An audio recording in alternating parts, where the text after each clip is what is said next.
किसान भाइयों, आज हम बात करेंगे गन्ने की फसल में उगने वाले सभी खरपतवारों के बारे में। यानी कि गन्ने की फसल के अंदर जितने भी खरपतवार उगते हैं, सभी खरपतवार को आप आसानी के साथ खत्म कर सकते हैं। और कौन कौन से खरपतवार इसके अंदर खत्म होंगे वो आपको बताऊंगा। और मात्र आपको सिर्फ एक ही स्प्रे करना है। और इस सिर्फ एक स्प्रे करने के बाद किसान भाइयों, आपके गन्ने की फसल के अंदर चाहे कितने भी खरपतवार हों, वो सभी खत्म हो जाएंगे आसानी के साथ, बहुत ही सस्ते दामों में। तो वीडियो को आप अंत तक देखें, तभी किसान भाइयों आप एक सही और अच्छी जानकारी ले पाएंगे।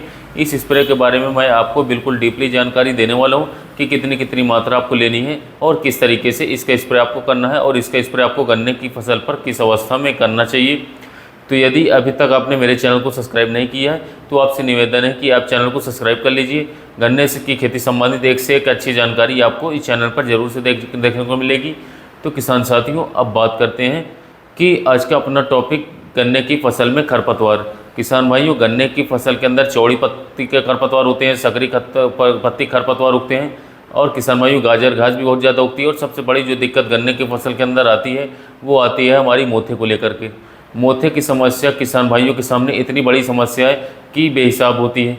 किसान भाई पहले खेत की जुताई करते हैं, उसके बाद निराई करते हैं, और उसके बाद कस्सी की सहायता से भी निराई गुड़ाई करते हैं, और उसके बाद भी जब मोथा होता है वह भी बार बार उग करके जो है आता रहता है। और किसान भाई इसके अलावा जो हमारी चौड़ी पत्ती के खरपतवार होते हैं, बहुत सारे खरपतवार चौड़ी पत्ती के ऐसे हैं जो कि गन्ने की फसल को बिल्कुल बेकार कर देते हैं। और किसान भाई मान लीजिए कि हमने अगर 10 किलो खाद अपने गन्ने की फसल को दी है, तो लगभग बात करें तो 6 से 7 किलोग्राम ही हमारी फसल को लग पाता है। बाकी जो 3 से 4 किलोग्राम जो हमारी खाद होती है उससे जो है खरपतवार ग्रहण कर लेते हैं, जिससे गन्ने में लाभ कम देखने को मिलता है और गन्ने की पैदावार बहुत ही ज़्यादा प्रभावित होती है।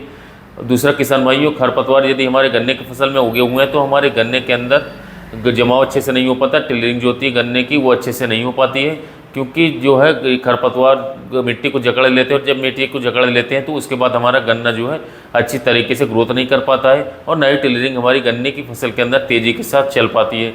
तो बहुत सारी दिक्कतें खरपतवारों से किसान भाइयों आपको देखने को मिल जाती हैं। तो इन सभी को आपको किस तरीके से कंट्रोल करना है उसके बारे में मैं आपको बताने वाला हूँ। किसान भाइयों, इसकी जो आपको स्प्रे करनी है, स्प्रे आप कम से कम 2 से लेकर के 3 महीने की अवस्था पर करें। मतलब कहने का ये है कि गन्ने की बुआई यदि आपने आज की है तो आज से कम 2 महीने बाद या फिर 2.5 महीने बाद आपको स्प्रे करना चाहिए। लेकिन एक बात का आपको ध्यान रखना है, जब आप इसका स्प्रे करेंगे तो इसके स्प्रे करने के बाद आप खेत के अंदर मिट्टी से छेड़छाड़ बिल्कुल भी नहीं करेंगे। मतलब ये है कि जब आपने इसका स्प्रे कर दिया है तो स्प्रे करने के बाद नहीं तो आपको गन्ने की जुताई करनी है और ना ही आपको गन्ने की निराई गुड़ाई करनी है। बिल्कुल भी मिट्टी को आपको छेड़ना नहीं है। यदि आप उसके बाद मिट्टी को छेड़ते हैं तो ये अच्छे तरीके से फिर कार्य नहीं करेगी, क्योंकि ऊपर की उसकी लेयर टूट जाएगी, ज़मीन में जो परत होती है। इसका स्प्रे तब करना है जब आप देख लें कि आपके खेत के अंदर निराई गुड़ाई बिल्कुल बंद हो गई है। उसके बाद ना आपको निराई गुड़ाई करनी है, उस समय पर आपको इसका स्प्रे करना है। किसान भाइयों, बात करें इस प्रोडक्ट का नाम है, ये सिंजेंटा कंपनी का आता है, बहुत ही फेमस हर्बिसाइड कैलरियस एक्स्ट्रा नाम से। किसान भाइयों, इसके अंदर 2 टेक्निकल है, पहला न्यूट्रिओन और दूसरा है एट्राजिन। तो किसान भाइयों, ये 2 ऐसे टेक्निकल हैं जो गन्ने की फसल के अंदर कितने भी खरपतवार क्यों ना हो, सभी खरपतवारों को ये जड़ से खत्म कर सकते हैं। अब बात करते हैं मोथे के लिए। तो किसान भाई, ये मोथे को जड़ से तो खत्म नहीं करेगा, लेकिन 70 से लेकर के 80% तक मोथे को ये खत्म कर देता है।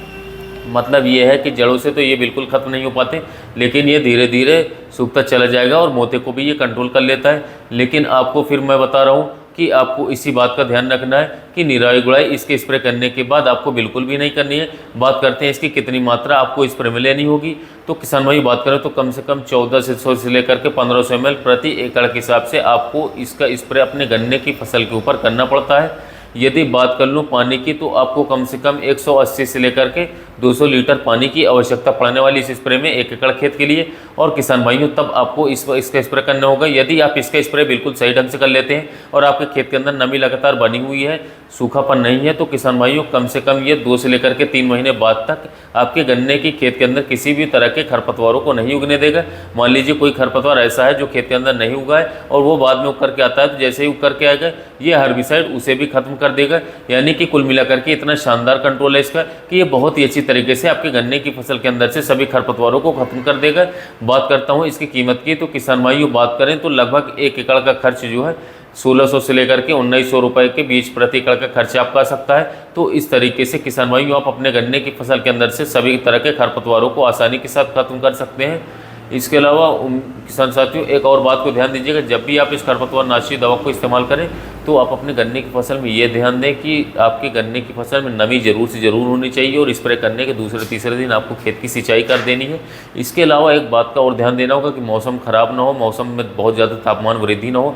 यदि मौसम बहुत ज़्यादा गर्म है तो सुबह या शाम के समय स्प्रे करें, तभी आपको एक शानदार बेस्ट रिजल्ट इस हर्बिसाइड का अपने गन्ने की फसल में देखने को मिलेगा। तो किसान भाई, यदि आप इस स्प्रे को अपने गन्ने की फसल में उपयोग करेंगे तो काफ़ी लंबे समय तक आपके खेतों से खरपतवार नष्ट कर देगा और उगने भी नहीं देगा।